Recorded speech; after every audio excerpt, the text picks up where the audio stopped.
and Jen's coming over, and she's taking over. So I guess we're changing topics again. Taking a break. You want to see yourself, don't you? Yeah. There you go. Thanks. So how's the show been? My speaker died, so... It's got to charge up. Yes, I'm aware of that. I plugged it in. So, the dance party has temporarily paused. What time is it? 3:30? It is 3:21. Yep. Joe is over at the art auction, and you have been running around like a crazy person. And why have you been doing that? Me? I have been at my table for quite a while now. Yeah, but earlier today. I was meeting a bunch of the other artists here and sharing some of my mini comics and trading some comics, so I got some new stuff to read. And I was asking them if they want to come over and talk to you, which... And we have had some people come over. We've had some come over and say hello. So yeah. I have something very important I need to share. Oh. My feet hurt. What? My feet hurt. Yo, your feet hurt. Yes. Because you've been dancing. Like for an entire weekend. And please show everybody the shoes you're dancing in. These are not dancing shoes. They're cowboy boots. These are uncomfortable. They are? No, they're not. They're for dancing. They're cowboy boots. I have actually not owned cowboy boots since my father got rid of our horses. Well, isn't that special? We had horses when I was a child. I had a pony, and I need to tell you something about ponies. Ponies are evil little bastards. Because this pony would do everything it could to get me off. Somebody posed a question for me. I'm waiting. Nice boot. Thank you, Data Banks. Wow, how long did that take you? Yep, found that one too. Ha, LOL, Gator Gerhardt. Come on, man. You guys can think of better names than this. Come on, man. A good bloke. We're talking about me. They think I'm a good bloke. They think I'm a nice guy. You're goody two-shoes. I suppose. I'm tired. I'm just going through the social media, see if we have anything here. So I bought a brand new case of 100 minis, and in between trades and sales, I've got maybe 20 left. Cool. So I've gone through almost a whole box of minis. Here we go. Is it a question for me? No, it's about us, though. Watch some of your live stream from MSPComiCon today. Can't express what a joy it was to see you guys do your thing. Thank you for that. Wishing you a fantastic live talk. Say hi to the puppet for me, and have only the most wonderful things come toward you. Say hi to the puppet? Yeah. The puppet? Wolfie's been over here a lot. Wolfie would dance with you every time. I know. Wolfie's... I need to talk to HR. You've been bogarting my assistant for like a freaking hour. She wanted to talk funny books. I've been on my own. I'm sorry. Trying to dance and sell stuff at the same time. That's okay. You were selling stuff. Yeah, I guess. Making a name for yourself. Whatever. Being awesome. Yeah, whatever. And we talked about Batman without you coming over once and saying... Batman! It's hard. It's hard to do that. It's hard to say that? No, it's hard to talk about Batman without you saying... Batman! But we did it. I drew Batman last night. I saw that. I have that, by the way. Somebody asked me to draw Batman. Batman! And it was a very Jin Batman. Yeah, whatever. Whatever. And did you get your roller dog today? My what? Your roller dog. The hot dog off the rollers, because they've No. got hot dogs up. Your lovely assistant had a hot dog. I didn't want one. She put ketchup on it. Did you see that? I know. I restrained myself. I didn't say anything. Ketchup on a hot dog. Yeah, there's something wrong with What that. kind of monster does that? Apparently her. It's just wrong. You like mustard and chili? And I don't like it, but I know people enjoy sauerkraut. That's disgusting. I agree. When I was a kid, whenever they made sauerkraut, I would come in the house and I'd smell it and say, oh, so peanut butter tonight. Where's Joe? Oh, you said Joe's at the art auction. Yeah, Joe's at the art auction. He did let us know that the Alex Ross piece whip for $180. We do not know the prices of anything else. Okay. So, do we know who Alex Ross is? Yes, Alex Ross is the guy who paints. He painted Kingdom Come. He's the one. I'll show you some of his art. Why don't I show you some of his art now here on the internet? No, I don't want to. I'm going to go away now. Fine. Fine to be that way. I could go back to talking about episode 250 and all that stuff. Data Banks prefers extra hot chili with a hot dog. I don't eat hot dogs. They have vegetarian hot dogs, which 90% of the time are terrible. If I do have one, though, I will make bagel dough, and I will wrap it around and throw it in the oven and bake it. So I don't mind a bagel dog. But as a vegetarian hot dogs are evil, especially first time I bought vegetarian hot dogs. Oh, yeah, hot dogs, you boil them. It blew up to this big around. I am not joking. There is nothing worse than watching your food go brrr, and maybe, for all I know, they just absorbed all the water, and I was supposed to wring them out like a sponge or something. But if you put them in the oven wrapped in vegan dogs, no, not vegan, vegetarian. And I am vegetarian because if I eat meat, my stomach hates me. And we kind of know why that is, but we don't know why that is. But if you take the ones that are not tofu dogs, but the ones that are bean-based, and you put them in like biscuit dough or bagel dough and shove them in the oven, they're actually really good.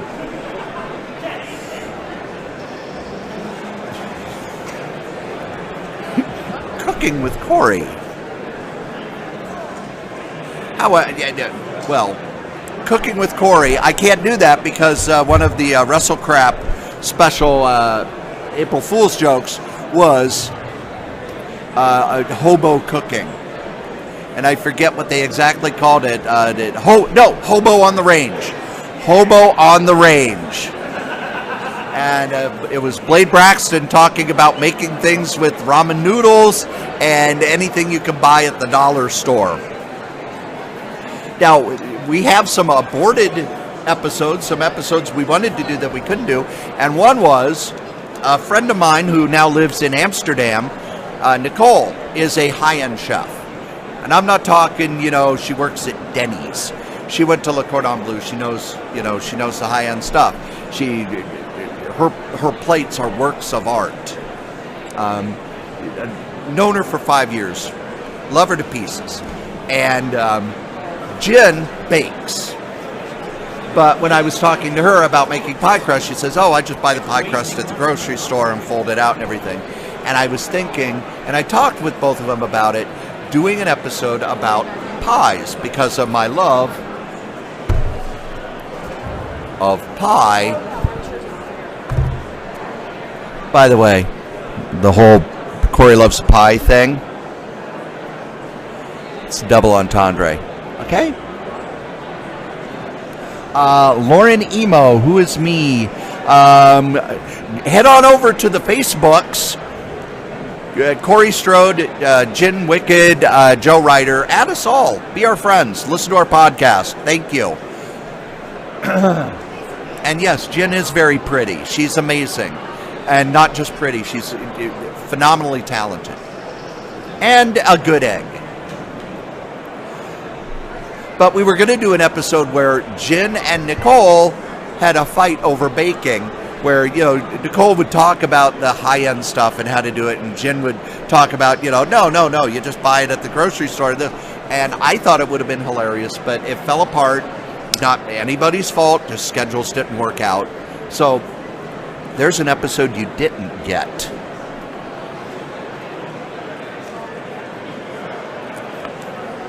I'm staying hydrated. Are you happy now?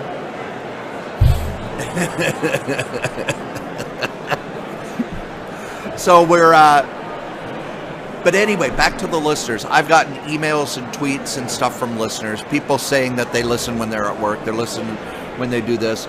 But there are a couple people like Matthew Guy who really interact with the show, talk about how much they enjoy the show, spread the word about the show, and that really touches me. That really kind of, because we just started this to, Joe was traveling all the time and I didn't get to see him. I didn't get to hang out with him. We didn't get to talk much. And eventually we started doing the show because we'd been talking about doing a show forever. And we didn't think anyone would listen.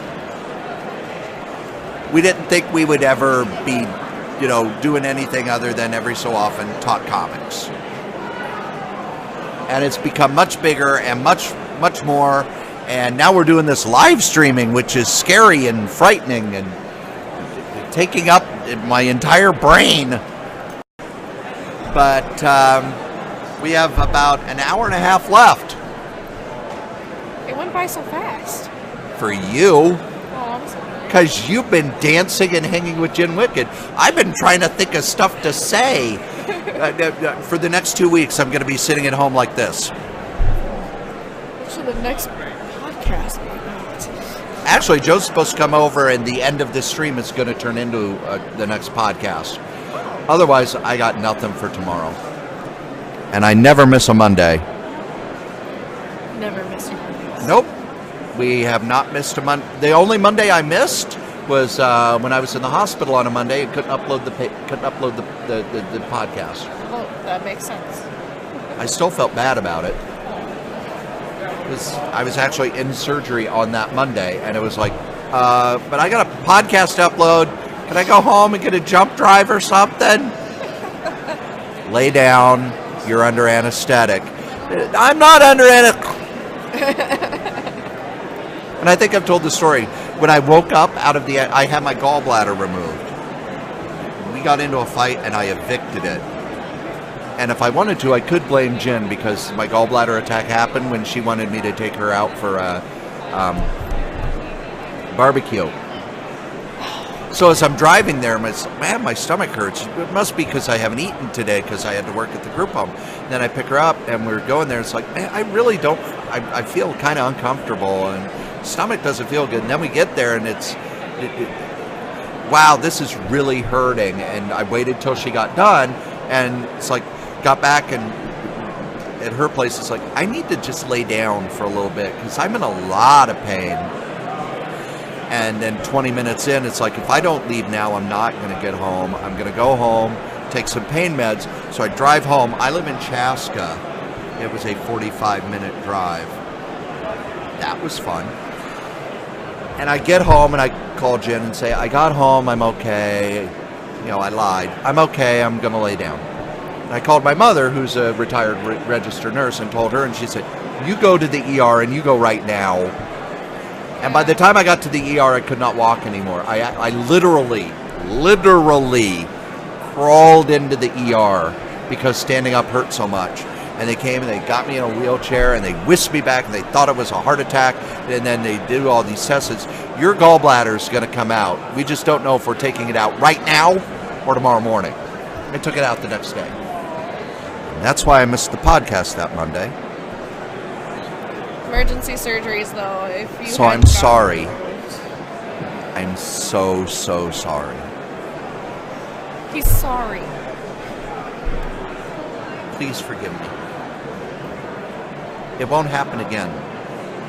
We have nothing in the can for tomorrow, by the way, so. Oh, wait, we still have stuff from the road trip. Oh. Road trip. Will we have a regular episode tomorrow? Will it be a road trip episode? Will it be me cutting part of this podcast off and posting it? We don't know. Could be yes. Could be no. We just don't know. Just hang in there and find out tomorrow. Oh, it's a cliffhanger. Let's see. I think I had another question. I think I got another question. More questions. Yes. So, I don't know if I ever got to my point or not. Probably not. I derail myself. I know we were going to go back to talking about how you were feeling due to the 250th episode. Yes. One of my favorite disc jockeys, who's also a musician, is Michael DeBar. And I've talked about him a lot. He's on Sirius Satellite Radio. And he's one of these, everybody's wonderful, I love everyone. And he put something up Friday where it's enjoy your weekend, I cherish every one of you. And the old me, the pre-gin me, would have went, sure you do. Cherish every one of my dollars. But doing the podcast and having Joe and I do this thing together and bringing my friends in and having Jen come in and also having Jen come back into my life and kind of our friendship kind of getting even closer and getting to spend so much time with her in person, because when she moved here the last time, we really only hung out for about 3 months, and then stuff happened, and then we reconnected, but it was all online because she's in Houston and I was here. And one of my closest friends who I never get to see, but being around her and rekindling the friendship and everything. And now when I listen to Michael DeBar, when he talks about how much he loves the people, and you wake up and you have to feel love for everything. And when I saw him say, I cherish every one of you, I actually felt it. It's like, yeah, I understand that. Everybody who listens to the show, I don't just like you. I'm not just happy you listen. I cherish every one of you, because we're not, this isn't, we ain't making this shit up. This is our lives. This is who we are. And the fact that people are connecting with that, and people connect with us on that level, and people get invested in what we like, and we get back from them. Oh, you should read this. Oh, you should try this. Matthew Guy with all of his Kirby questions. Matthew, I could talk about Kirby all day, and I know you would love it, and I want to, and I will. Trust me. Wait till you see what I just bought when Joe let me wander around. So I understand that. I cherish every one of you who've watched, who listen, and have contributed and been on the show. And it's that weird revelation where it's like, I get it. Well, it's your fans that keep you going. They're the ones who give you your support when you need that little bit of push in order to do an episode or in order to do something. But the other thing about it is, I'm amazed that you spend your time. You get an hour and a half a week that you get to listen to us and our silliness. And it's that you're giving me your time. That's just amazing. That's amazing when I think about it. And I have a very similar relationship with this website, PW Insider, because, they talk about wrestling and they do audios and stuff. But it's more than that, because they've kind of, through their audios and through listener questions and everything, that's your corner bar. And there are all these people, we've got this one thing in common, and we have other things that aren't in common, but this is the corner bar that we're hanging out at. We're in England, we're hanging at the pub. Oh, and you need to go. Yep. So thank you again, Taya. It's been nice hanging out. And I am going to get to Matthew Guy's question. And let's see here.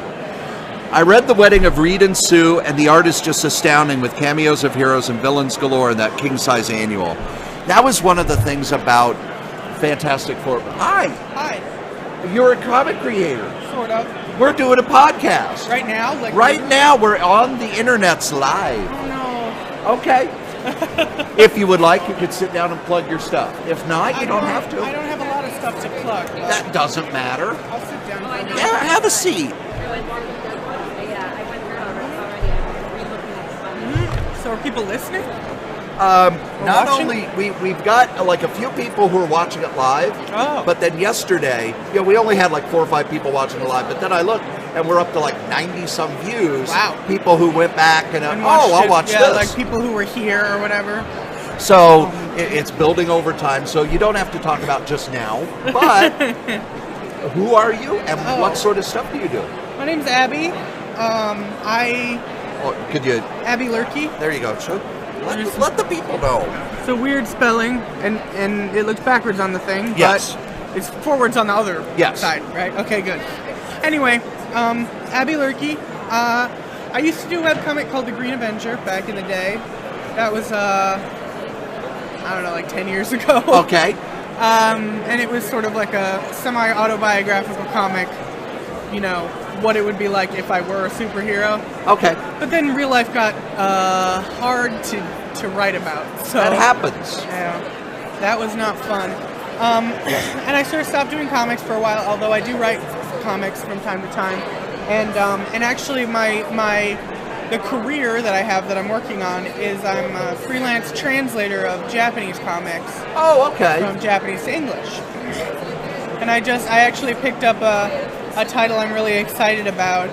I don't know if it's I don't think I signed a Non-disclosure? Non-disclosure, but I'm not going to say what it is specifically.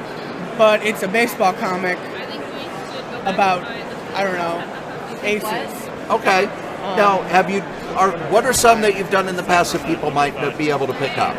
Well, I did a lot of comics for an app called Manga Box, Okay. which you can probably still download, although it doesn't have all the archives back there. And I did a comic by the guy who did Drops of God, which it's a comic about wine. So it was also it was a one shot about, well, it was a short comic about wine, it was basically like a Leverage style gang that steals wine, but only for the good of, you know, Oh, okay. the wine itself, that stuff. I'm going to open up, see. Here It we was go. called, what was it called? Oh, it's still backwards online, too? Okay. We'll figure that out for the next time we do this. It's just our first time. We're learning. But thank you. There probably is an invert image. I'm going to interrupt for just a second. You guys are lucky we got sound, because the first 3 tests we didn't have sound. If Dangerous Dan Moore and his damn puppet Wolfie hadn't have helped, we would have no sound.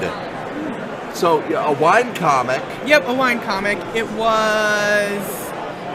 Oh, I can't remember the name of it. Shoot, that's the worst. I don't have my phone on me, but it was a really good little short comic about some dudes stealing back some space wine from. Oh, okay. Yeah, from a guy who got it through, you know, underhanded means, and then they drank it, and I was like, that probably isn't that good, but okay, whatever. You know, like, you can have a special wine that came from space. Anyway, I also did a bunch of spin-offs of the manga series Kindaichi, The Files of Young Kindaichi, which is you can see the anime on Crunchyroll, and I do a comic that is sort of a spin-off that's jokes, and then I did another one which was just a 1-volume thing where it went into the backstory of his like nemesis, who's this evil serial killer. So, Okay. yeah, it's a fun series. It hasn't been out in America in a while. It was Tokyo Pop printed it, but it went out of print, and Tokyo Pop kind of went. They went away. There are rumors they're back. They don't. The thing is, like, they are back. They still exist, and technically, they never left. They didn't go bankrupt or anything. Basically, the rumor is that all the assets were sold off to like someone else for like $1 and then bought back later after the guy was done. Yeah, that happens. Declaring bankruptcy or something? I don't know. But the company never went under, and now it's back and based in Hong Kong, which is shady. Yeah. Shady as heck. Anyway, I also work on, I did a comic called A Town Where You Live on Crunchyroll.com, and it was by this artist, Seo something, Mizuki? I don't remember. He did another comic called Suzuka, which was pretty popular. I just saw it over there. I was like, hey, I did that guy's thing. And I've done, if anybody buys digital Kindle comics of Harlequin books, I did a lot of those. Oh, okay. Yeah. Now, Harlequin are you still doing stuff for Harlequin? Because I know some of the business dealings that have happened over the last couple of years and it got really weird. They restructured, and I had a lot of trouble getting paid. Everyone has a lot of trouble getting paid. That's one of the things I could talk about. But anyway, it's and then I was dropped from the project, which I was upset about. But I mean, I didn't like the books, and all I did was And you're not complain getting about paid. them. No, I mean, I did eventually get paid. Okay. So like, it was just there was a time while there was no projects, and they don't pay us until the project is completely done, which means that they've edited it, sent it back, and then we sent it back after that. So yeah, but I mean, they were fine to work for, other than that long gap in between, which really hurt a lot. But Because their male adventure line arm, Gold Eagle. oh yeah, Gold Eagle's gone. oh, I didn't even know it existed. Harlequin got bought by someone else. Have you ever heard of the Executioner books? You know, Mac Bolan. That sounds familiar. Yeah, they published those. Oh, okay. And they publish them the same way as Harlequin. It's okay. We put out 4 books a month. You subscribe. You get a Mac Bolan book, and then the 3 all others of that are your- published. yeah. But they recently got bought up, Yeah. and the people who bought them up said, "We don't want Gold Eagle. We don't Okay. care." Yeah. So Gold That makes- Eagle I mean- owns all of these Right. characters, and now they're gone. Oh. I mean, it makes sense because to be honest, Harlequin is making money doing what they do best, you know? And so the people who read romance novels, they read a lot of them. Yes. They will just keep reading them. So, but it's not necessarily the same for your action adventure type stuff. Well, they published them there's- for about, what, 81 to last year. Dang. Was Yeah. there sex in them? No, Oh, well then that's weird. because the Executioner books, the Punisher's based on the Executioner. Oh. The exact same origin. His family was killed By mobsters? by mobsters. So for the first 40 books, Yeah. it's the Executioner against the mob. But he killed all the mob, Of course. and There's only a finite amount. and by 81, Yeah. we were mad at terrorists. Ah, So he's so it been was all fighting terrorists. Arabs ever since. Of course. Fun. But there are some writers who I know who worked on some of the other books like Deathlands and stuff like that, who all of a sudden it's like, yeah, we just got a notice that we're canceled, we're done. Oh, that sucks. There's no more stuff. Yeah. And I found out that Harlequin had sold. Yeah, they were going through a lot of time when it was hard for I work for a brokerage firm essentially who gets me work, and they were just having trouble getting in touch with them at all. So, Yeah. and then but I mean, I think it's probably tough for them that the internet is there because people who like to read that kind of stuff can find a lot of it online for not necessarily a huge price, and also some of it is really ridiculous and silly and things that they wouldn't publish at Harlequin. Right. There's a lot of like werewolf stuff. Yes. There's not as much at Harlequin. They have some. I think they have some. Yeah, Anyway. the paranormal romance stuff. Yeah. So how long have you been coming to the convention? Oh, geez. Well, I mean, I've been coming here since at least 2004 or 3. I don't know if I was tabling then because that was when I had just started my comic. Okay. So I was sort of into the webcomic scene, and now I have a lot of friends who do stuff, and the people who stayed in the business while I was busy doing other things. Well, you were having a life. I guess. I don't know if I would call it that, but let's say for the sake of argument, that's what I was doing. Well, the John Lennon line: "Life is what happens while you're busy making other plans." True. But yeah, so I met a lot of people, and now I'm sort of ensconced in the. I do get some work as a writer and some work as a proofreader. I actually proofread the latest few books coming out from Iron Circus Comics. Oh, okay. Yeah, so I proofread Yes, Roya, which was really good. And Shadow Eyes should be coming out shortly. That is by Sophie Goldstein? Shoot, no. So, the lady who does Jam. Oh, okay. Yeah. I don't know the name because I don't follow. I can't follow everything. No, people. yeah. Lord knows I read enough. I can't remember her last name. But anyway, she had this book that went out through, I want to say, slave labor, and then Amazing. They're not slave labor anymore. They're amazing. Oh, well, they were slave labor when the Yes. book came out. Anyway, and then they had a bunch of misprint copies, so they weren't willing to print more, and then Spike bought it off them, and they published it. Okay.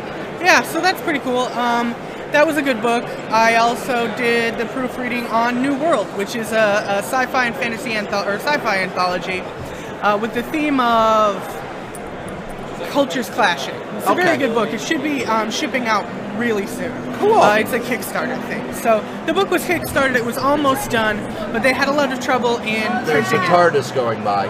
So there is. Is that like a dude in there? I'm just, if the doctor comes out, I am going to beg to get in. Oh. It's not spinning, so I think we're good as far Well, as it's not traveling through through time. Yeah. We're still at this moment, so if the stream gets all wonky, it's probably because we're traveling through time. It's a wibbly wobbly, timey-wimey stuff. I want to be in that TARDIS. And I also, I was also in the first and. I wonder if it's bigger on the inside. I have made so many horrible jokes about that it's I should probably be thrown in jail. If they could throw people in jail for telling bad jokes, it would be a lot harder to find a space in jail. Oh, don't worry. I could be incredibly offensive. Okay. Let me put it this way. I worked in juvenile justice for 20 years. What did you do? I was part-time as a counselor, and then in 2001 I went full-time as a program director. But when I was part-time, I worked with a guy, Scott Nutter, great guy. I had interviewed him on the podcast, powerlifter, does powerlifting meets for a company called Hope Kids, where they raise money. You know Hope, right? No, the but Hope Kids is okay. There's but it took me a minute to get that you were saying meets as in places where people meet, and not meats as in meat. Oh, okay. The Hope Kids. stuff. You've got Make-A-Wish, which is they do something for the kid. Yeah. Hope Kids does something for the whole family. Oh, that's cool. Because the kid is going through all this stuff, but the family has to be there, and they're going through it too, and they're just kind of sitting in the hospital and doing this stuff. Yeah. And he has kind of dedicated his life to raising money for this charity. That's cool. But getting back to the story, when I worked there part-time, we're working with gang kids, we're working with juvenile criminals. My job was, when we got the new staff, to break them in by telling them the most offensive jokes possible. Give us a taste. This is a tame one. Okay. Child molester and a little boy are walking through the woods. Little boy says, "I'm scared, it's dark and cold." Child molester says, "You're scared, I gotta walk back alone." I've heard that one, but that was good. That was a good delivery on that. Now, have you heard the joke, The Aristocrats? I have. I can tell a 30-minute version of The good Aristocrats. Lord. Please don't. I won't. I won't. I have a life. But I can. I sort of have a life, so. And then we would be down to no listeners. Also, I have worked in the past for Viz, which is like the big comic publishing company. they're the 800-pound gorilla in the room. Yeah, they How are they to work for? Well, they're pretty pleasant to work for when I'm working for them. I got when you don't work for them, they call you up in the middle of the night and go, "You suck." Well, I don't know, but they have not yet done that. No, I did some work for them on one-shots, which published in the Shonen Jump online magazine. Oh, okay. Yeah, so I did a comic called Sakuran Tentative, which was I believe the title was tentative because it was like a tryout for a larger comic for the guy who did Siren. And then I did another comic called Mario, which was by the guy who did Naruto, and it was like about a dude who was the son of a Yakuza princess and a mafia boss kid, I guess. And like all this stuff that he goes through as far as like there's this chick trying to kill him or something.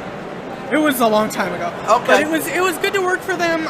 They were relatively painless as far as like getting the stuff into them, and I was really nervous because I'd never worked for them before. And then I did a tryout about, I want to say like 9 months ago to work. I had someone, I was like, is there anybody who knows how I can get in touch with somebody? And somebody came up and was like, here's this address, and I was like, okay. And then I emailed them and I got their test. and I passed it. Oh, good. Yeah. It was blackjack. It was the new blackjack where it's from when he was in college. Okay. Yeah, I think that what they were testing me on was my ability to read obscure Japanese Wikipedia articles about 1960s student riots at Tokyo University. Because it takes place in that, and it's like the way that it's written down, it's like, the thing that happened. And I'm like, I do not. And the people who are reading this probably don't either. So I used the box that they had there, and I was like, this is what's happening, this is why it's happening, this is why it matters to this story, Okay. It was, for the record, a strike that the students at the medical school at the Tokyo University were undertaking because after the war there was some large shortage of doctors since so many people had died and so many people were sick. And so what they ended up doing was students at doctorate level classes in medicine would have to work for like a year or two for free as interns so that there would be doctors in the hospitals. They actually changed that at that time, so now they get paid. But they were, and that sort of also blended in with the protests over the Vietnam War that were happening there and here. That's one of the historical things that people don't quite grasp. Here in the U.S., we talk about, the 60s with the protests against the war. It wasn't just here. It was everywhere. Europe was going through huge upheaval. In Japan, they had not just those riots and those protests, but there was just something in the air. Yeah. And one of the things that's weird to me is, how I learned it? By watching spaghetti westerns. Oh, yeah. Because you had the good, the bad, the ugly, and all of that. Mm-hmm. And then after that came this wave of political spaghetti westerns. And they set them during the Mexican Civil War. Oh, yeah. So that they could talk about what was going on in Europe at the time. Yeah. And I imagine, I don't know Japanese film as well as I should. I know Kurosawa. Yeah. Everybody I knows think that's Kurosawa. pretty regular. But I imagine that they had their own version of that new wave that happened in art where we're bringing in all of the social upheaval and putting it into our art. Yeah. I mean, even Kurosawa himself was working on some really crazy stuff at that time. I believe that around that time was when he made his movie I Live in Fear. Yes. Yeah, which I watched and I was like, I get you, dude. Like, I totally felt this dude who, it's a movie about a man who's so terrified of nuclear war and of the effects of radiation and so on and so forth, that he tries to get his family to all move to Brazil. Because there was a large Japanese population in Brazil at the time. Yes. And still is. So yeah, I don't... it was a good movie. It was worth watching. But anyway. So what kind of stuff do you sell at your table? Well, right now I have a bunch of cross-stitch projects. Okay. Yep. I did some for Steven Universe, and I did a Pokemon one, a Pikachu, and I did little canvases with little cute, some sushi and a little boombox and stuff. And I did have a copy of Smut Peddler 2, which I was in, and I was in 1 too. So Smut Peddler 1 and 2 have a story for me and them both. In Smut Peddler 1, I did a story called Thistlebed, which was about... do you know what Smut Peddler is? I do not. Oh, it's an anthology comic published by Iron Circus Comics, which is, it's erotica, comic erotica, short stories, all written or drawn, and, in some way there's a woman as a part of the creator team. Oh, okay. Yep. So, it was sort of it was an attempt to fill a niche. Okay. Which we are still filling, I guess. And anyway, the story I did in Smut Peddler 1 was called Thistlebed. It was drawn by my friend Lee Blower South and inked by my other friend Theo Lorenz. And it was about like a Rites of Spring kind of thing, where there's a bunch of nymphs who copulate with satyrs in order to bring on the spring. And one of them is sad and alone because she is a thistle nymph. She's not a dryad, so she's all spiky and pointy, and nobody wants to have sex with her. But then she finds... Because it would hurt. Well, yes. But then she finds a big old hairy satyr who is fine with all of her spikes because they're all, you know, cushioned and stuff. And everything works out for the best. And then in Smut Peddler 2, I did a story called Complete, which is about a man who works as like an assistant for a fashion magazine, and a lady who works as a tattoo artist, and they're in a relationship together. And like, even though she's really kind of crazy out there, and he's kind of straight-laced and stuff like that, and then there's sex, there's pegging, and then the two of them. Well, she has a ton of tattoos, and he only has one, but it matches up with one of hers. So okay. yeah, when they spoon, it's a little heart. That's very cool. Yeah, and I also put a face on the dildo, even though Spike didn't want me to, but I was like, that's my limit. You cannot take that face away from me. I need it. And on the last page, the dildo winks, and she's like, I didn't like it, and I'm like, suck it up. Well, thanks for stopping by. Yeah, thanks for telling me about what you do. Yeah. And it's good to meet you. Yeah, look out for more Kodansha books in the future. One of them may have my name in it. Well, very good, and good luck with Viz. Thanks. Because once you get in there... Yeah, sky's the limit, I guess. That's right. right. I need to send them an email. They're like, if we don't get back to you within 6 months, send another email. And I'm like, okay, I will. But yeah, it was nice to meet you. Nice to meet you too. Congratulations. Yes. All right, take care. Yeah, you too. We got an hour left. An hour left in the show. And I got to be honest, no joke. Let's see if I've gotten any. I still have the Matthew Guy email, but I will have to go and grab something really quick. All right, Joe has 2 pieces left. The Batman by Neil Adams, $225. We have a price on the Linsner. It went for, are you ready? $250. I thought it would go for more. I thought 500 was low, so bargains galore. Bargains galore. All right, I am going to walk away for about 2 minutes. Get the stuff for wrapping up the show and answering Matthew's question.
And then we have a flyer too that tells more about the show. Cool.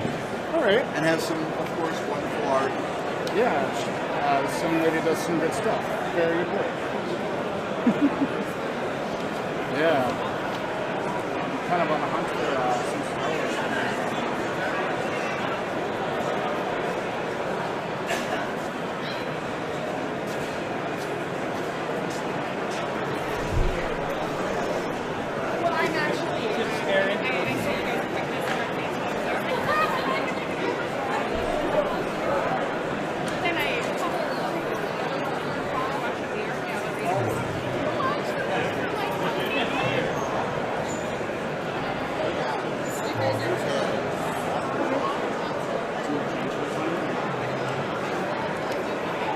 I was letting people know that I was on a break because Joe abandoned me. Butch has made it. Will you talk today, Butch?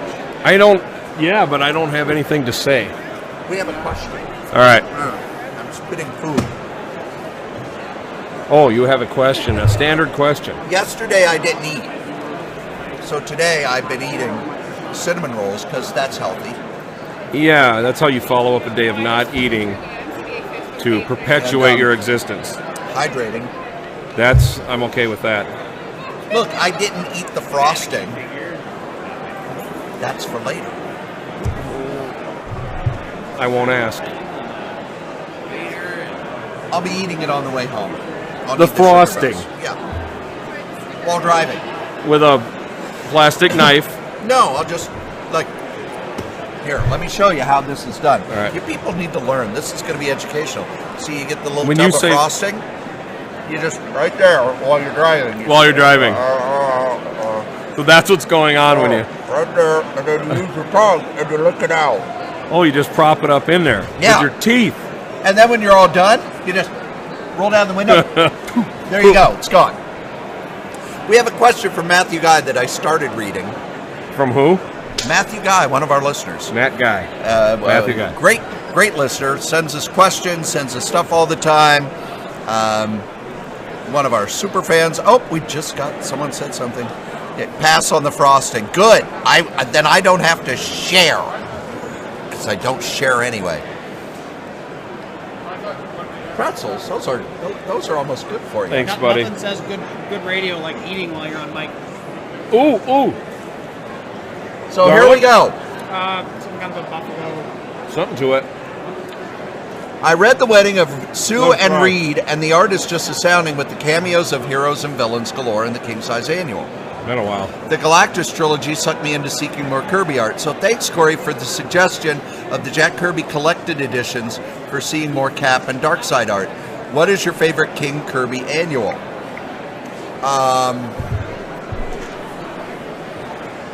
Fantastic Four Annual number 1, where they gave the backstory of the Submariner. Why? Because not only is it when Kirby's starting to really come into his own on the Fantastic Four, but Kirby didn't do the Submariner in the 40s. So this was really his first time digging in and doing a Submariner story. And I know that when they started a Submariner series, you had Gene Colan do it, and then you had John Buscema do it, and other people did it. I would love to have read a Jack Kirby Submariner series. Probably would have been the only Submariner series I would have liked. That's as close as you would have gotten. Why did you not like the Buscema Submariner series? Was it just the bad stories? The stories were very much, it's the same thing over and over. Submariner, someone's trying to take over the kingdom. They take over the kingdom and Submariner wins it back. Lather, rinse, repeat. I got the issue 2 or 3 where he was duking it out with Triton, drawn by John Buscema, and so I was always a fan of the book based on hoping they would get back to some nice fights like that, right? My pleasure. Tiger Shark, fist fights. I started reading comic books to see who could kick whose ass. Yes. Not being the expert on Kirby annuals, first I want to ask, is the Fantastic Four Annual number 1 the one where he's like sitting on the throne? Yes. And the Fantastic Four is I'm going to be talking about my purchases, but I bought the first 5 of these because that completes the entire Kirby run. I like the comic books. I like the comic books. Oh, look at how much bigger they got. Yeah. But let me dig through here. Talk about the annual while I find it. Okay. You are going to jump in and tell me which one this is. There was the Captain America annual from the 70s, and it was for some reason the number 4 springs to mind. I don't know if that's true or not. 3 or 4. Okay. With the weird mutates or mutants. That's number 4. Number 4, and that was one of the books where I discovered that Kirby had something that appealed to me, I guess. A huge sense of action, giant double-page spreads. Oh, there it is. Yep. There it is. Fantastic Four Annual number 1. Yep. And I do believe... Nope. Did they? No, they did not. In the first printing, they did not print the rejected cover. That must have been the second printing. The first printing of... First printing of the Essential Fantastic Four. That's disappointing. What was the rejected cover? The rejected cover was different. I don't remember the detail of it, but it was the words were popping all over, and in this one they're all down the side. Oh, okay. So it was the same art? No, different art. Oh. And Stan did that from time to time. He would reject a cover and have it redrawn. And the good thing is a lot of those rejected covers show up in the Essentials and other books. The most famous, of course, Steve Ditko's rejected cover for Amazing Fantasy 15. Well, I can't picture it. It was a very similar pose. Mm-hmm. You know how Kirby's is Spider-Man, it's like the camera's here and Spider-Man's swinging here. Yeah. With Ditko's, the camera was here, looking down on Spider-Man swinging, holding the guy. And that seems just funny to me. It's awkward. It's really awkward. And while Kirby's Spider-Man always looked a lot more, beefy. Well, when you say always, I mean, how much Spider-Man did Kirby do? I don't remember him doing a lot of Spider-Man. He did a few. Matter of fact, he did that cover. Right in here. Well, there he is. Right?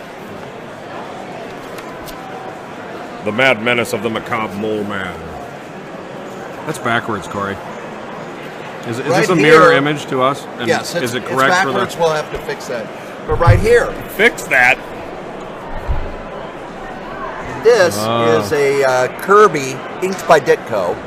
It is from the Fantastic Four Annual where they told the Spider-Man story from Spider-Man number 1. Oh. From Fantastic Four's point of view. I've never read that. Yeah. That's from an annual? Yeah. What is all this? Stuff online and stuff that didn't sell. But this is my purchase today. How much? You get a deal? $5 each. Jen is dancing again, by the way. The speaker's charged up. But I have these already, but I know that I'm going to read them over and over and over again. This actually is the entire Ditko run and even gets into the Ramita and Buscema when Kirby left and Stan panicked. What did Ditko do? Ditko did I say Ditko? Yeah. I was wrong. Entire Kirby run. Yeah, it's the entire Kirby run. And then the Daredevil. I was being sincere. Yeah, I know. Okay. I've been talking for 2 days. Yeah, me neither. Daredevil Volume 6, The Essential.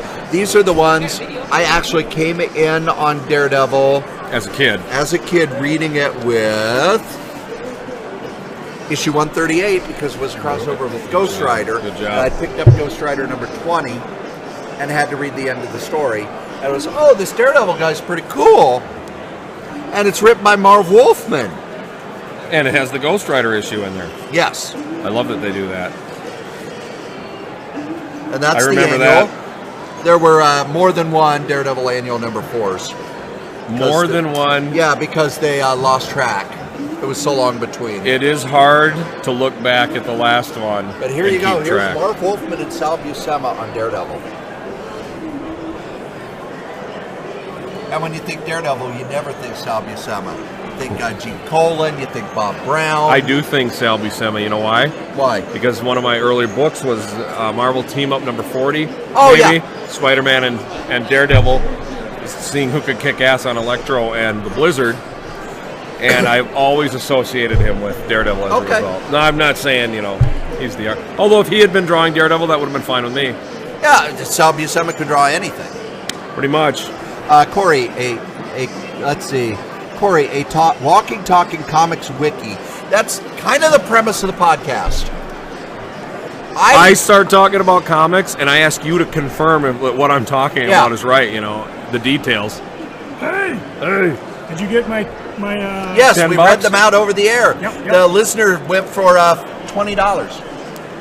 Linsner? Yeah, I know, that's my good autocrat. $250. And the Neil Adams went for $150. $250. He doesn't what you get gotta the love. joke. Oh, what? Who? What? Hey, So what do we have left? I'm not the one who does the spell check on this bullshit. If you guys can tell me how to get rid of it, I'm sitting here trying to do it as fast as we can because they went fast. I picked up these for pretty cheap. This is You said you were going to buy that one too, didn't you? yeah. And I lost track of who done did it. We showed this one earlier, that X-Men's World Apart at the J. Scott's Campbell. You showed this one? And then I bought one of these earlier, but I just got one. This is the Sensational G-Girl with Terrence Creep's Spider Baby, and he added a script to it. So I need to go talk to Terry. Hey, my sister said she watched. Hi, Cammie. I got more commerce to do. I'll be Oh, back. my sister never watches. You have a sister? You have family? And even as we speak, Dana is adding up the charity booth, so we'll have to get her over here to see what the total is. Holy cats, people are going through and liking stuff and loving things. And thanks for all the likes. Thanks for all the retweets. Thanks for all the sweet. That's great. How many listeners or people do you suppose are watching this? We can actually look. Here's the thing. There haven't been a lot of people watching live. We have 3 people watching now. But if you look at how many people watched yesterday, it's over 100 last I looked. Because they may not be watching it live, but they can go back and you can watch it later. 2 years from now, you want to see what happened at SpringCon? Here it is. I was just about to ask, forever. being a techno dope, if I could watch this later. Like when my computer gets working. Is G-Girl wearing anything? G-Girl is wearing something over her nipples. Working. And I will talk about those things on the next podcast. But yes, I am a walking, talking comics wiki. I have so much stupid comics information in my brain. But here's the difference. I know a lot of this stuff, and I've read a lot of this stuff, and I loved this stuff, but I cannot call it up with a lot of accuracy. What are you guys talking about? Funny books. Being awesome comic fans. Hey, let me tell you something, buddy boy. I like the comic book. No, the funny books ain't funny to you. They ain't funny. They're not funny, they're funny. You're funny. Wisdom. I'm not funny, you look funny. Wisdom from the PE teacher. PE stands for Paul Ewert. There you go. But what? We got less than an hour left.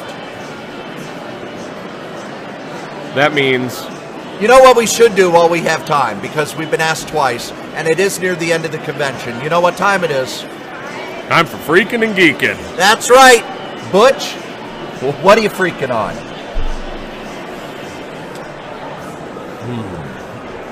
I don't know. What are Really? you freaking on? Yeah, I don't freak on. Oh, I'll tell you what I'm freaking on. I do have a freaking. In less than an hour, when everybody else is leaving to go enjoy their wares and their accomplishments from this weekend, Or to go get some food And to stuff go get in their some food. pie hole. I'll be breaking down tables, packing up pallets, moving stuff away until midnight. And my hips hurt, my feet hurt, and my soul hurts at the very idea of doing that much work. But it's the only work you do for 6 months. Well, that's what makes it so hard. Okay. Yeah. Physical labor needs to be done a little more frequently. Didn't used to bother me these days. These days. Yeah. Gets a little Time tougher every marches on. time. Yes, it does. And that I am kind of freaking. I don't freak about much, but I'm kind of freaking about that. That's And one of the as are some of the other guys. Butch does not freak. No, not really. What Butch about is you? the guy who gave us the line, the comic we like the least, we still like better than the comic you like the most. And it was about Paul Ewert. Come back, Paul. Nah, we don't need him on this show. He could actually set the line up for me like he originally did all those years ago. So what I'm freaking on, I love doing this live stream. I've had a lot of fun. I've talked to a lot of comics, talked to some creators. But now you hate it. No, I wish I had more time to go and talk to people. I did get to go see Liz Serafan Barubi. Good. I wanted to talk to Trina Robbins, but the time I had free, she had people at her table. Yeah. I wanted to talk to Steve Lealoa. He's here? Yeah. He's sitting right next to her. Good heavens. But I didn't have time. I only made it to a few of the dealers' tables. I didn't get a chance to really dig, which is probably good because I didn't spend all the money I brought, but I spent money. I got cool stuff, but I wanted to dig more. But, I got enough essentials to last me. But that's really what I'm freaking on. Because of doing this, I didn't get a chance to run around as much. But I think it's important that we start doing this sort of thing to see if it works, see how people like it. Yeah. And you work the bugs out so everything doesn't look backward next time. Oh, no, G-Girl did not have much on. What are we reading here? These are the comments Yep. people make. So, anyway, after we do the geeking, after we do the freaking, Butch, what are you geeking on? What are you loving? What's the stuff you love? Butch being not the guy who freaks, Butch is the guy who geeks. So I'm loving everything. I mean, these conventions are where I'm supposed to be. These are my people. And really, there's not much I could do that would make me happier. But I bought a couple of comic books. Oh, let's see them. This is Ultraman versus Mechagodzilla and Godzilla by Jin Cannon, the 8-year-old son of Xander Cannon. Oh, that's so cool. One of our local favorites. Creator of Kaiju Max. Creator of Kaiju Max. Saying hi. How's it going, buddy? Interrupting the podcast. Sorry. We should show. That's all right. Here. Can I do a dramatic reading? Yes. Hi. I'm Ultraman, and I am battling Mechagodzilla and Godzilla. Oof, ow, oof, oof, ow, ow, oof, oof, ow, ow. Ow, oof.